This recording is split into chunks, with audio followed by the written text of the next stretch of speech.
আমার এই ভাঙাচোরা গ্যাসের চুলাটা দিয়ে ডিজিটাল একটা মাটির চুলা তৈরি করার ভিডিওটা কিন্তু অনেক পছন্দ করছেন আপনারা।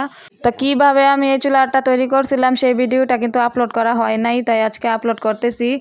প্রথমে আমি মাটি পানি দিয়ে ভিজিয়ে রাখছি 2 দিন আগেই। তারপরে সেই মাটিটা ভালোভাবে নরম হয়ে যাওয়ার পরে এই চুলার উপরে আমি ভালোভাবে দিয়ে দিতেছি। তো এই চুলার ভিডিওটা কিন্তু আমি রান্না করেও দেখাইছি, যারা দেখতে চান চুলাটা দেখে আসতে পারেন। আমি কিন্তু এই চুলার মধ্যে রান্না করেও ভিডিও দিছি। তো এই ভিডিওটা হচ্ছে অনেক আগের ভিডিও, যখন তৈরি করছিলাম সেই ভিডিও। তো এই ভিডিওটা আপলোড করা না হওয়ার কারণে আজকে আপলোড করতেছি। সহজভাবে মাটির চুলায় রান্না করার জন্য আমি এইভাবে এই কৌশলে আমি এই চুলাটা তৈরি করতেছি। অনেক সময় দেখা যায় কি শখ থাকলেও সাধ্য থাকে না মাটির চুলায় রান্না করতে, কিন্তু মনে চায়, কিন্তু মাটির চুলার মধ্যে রান্না করার মতো পজিশনও নাই। তারপরে বাচ্চা কাচ্চা নিয়ে এত ঝামেলা কিন্তু করা যায় না। কিন্তু এই চুলাটা বানানোর পরে অনলাইনের লোক থেকে কিন্তু আমার বাড়ির লোকেদের প্রশংসা পাইছি বেশি। এই চুলাটা তৈরি করার পর যেই দেখছে সেই বলছে অনেক সুন্দর হয়েছে, এত বুদ্ধি কই রাখি।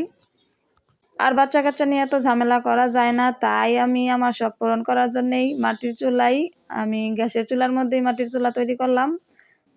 কিন্তু এই চুলাটা তৈরি করতে কিন্তু কয়েকদিন সময় লাগছে, কষ্টও হয়েছে অনেক। বারবার এই লেপি, তারপরেও ফেটে যায়, যেহেতু ভিতরে অন্য চুলা আছে তাই ফেটে যায় বারবার।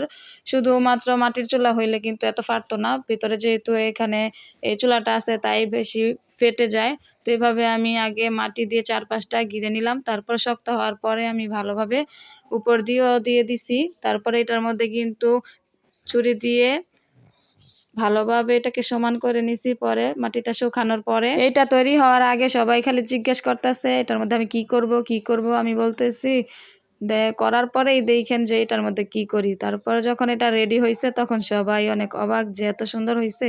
যখন এই পর্যায়ে পর্যন্ত মাটির চুলাটা করছি তখন ভাবতেছিলাম কিভাবে কি করা যায়, ইটাগুলা কিভাবে দিব, সেই ভাবনা চিন্তা কইরা তারপর কয়েকদিন কেটে গেল, 2-3 দিন পরে তারপরে আমি ভাবলাম কিভাবে আমি এটা দিব। তারপরে একটু ভিডিও দেখলাম যে মাটির চুলার ডিজাইন কেমন হয়। তারপর মাটির চুলার ডিজাইন থেকে আমি দেখলাম যে এটার ডিজাইনটা দিলে এই 4 কোনা চুলার মধ্যে খুব ভালোই লাগবো। তারপরে আমি কি করলাম, ভিডিও থেকে ডিজাইন দেখে আমি এটা দিলাম চুলার মধ্যে। সত্যি কথা বলতে এই চুলা তৈরি করতে গিয়ে আমি অনেক গবেষণা করছি, তারপরে এই চুলা তৈরি করছি।